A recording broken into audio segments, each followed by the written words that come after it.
We start tonight with a breaking news alert. The search has ended for a woman reported missing earlier this week from Lawrence County, Ohio. Good evening. I'm Tim here in for Bill Murray. And I'm Brittany Hoke. Tonight, though, the Lawrence County, Ohio Sheriff says that he, as well as the family, believes that Kim Little left on her own free will. News Channel 3's Dan Griffin has been following the story from the beginning, and Dan, family members are relieved. Yeah. Really relieved to an extent, but still obviously worried and would really like her to come home. Well, that's right, Tim. I spoke with her husband today shortly after we learned investigators found new video showing Kim Little driving on the West Virginia Turnpike.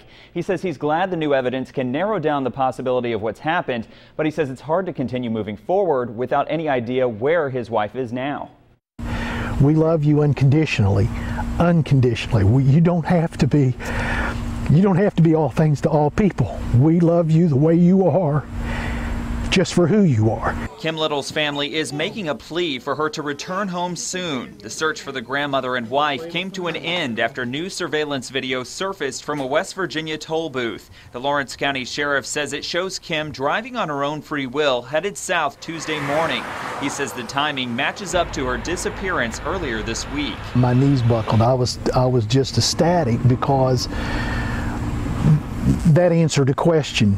She's still alive. She's okay. Her husband, Mark, says she could be headed to the beach or someplace to get away from the stress of everyday life. The couple runs a heating and cooling business in Lawrence County. We still don't know. It's not completely finished, but at least we've got a leg up on where we think that this is going to go. Still, family members say emotions are raw considering all the possibilities. You've cried tears, and then you've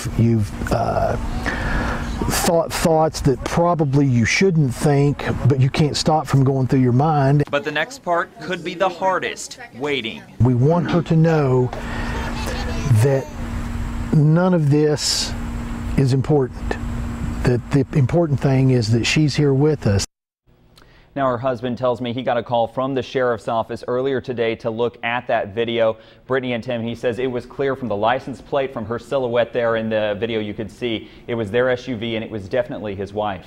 Yeah, kind of a relief here for them. Thank you, Dan. Another interesting aspect to this case, the Lawrence County Sheriff says that there are no criminal charges in this kind of case. She left on her own free will. He also says although they have called off the investigation, they will leave Kim's name in the database so authorities can be on the lookout for her and make sure that she is safe and okay.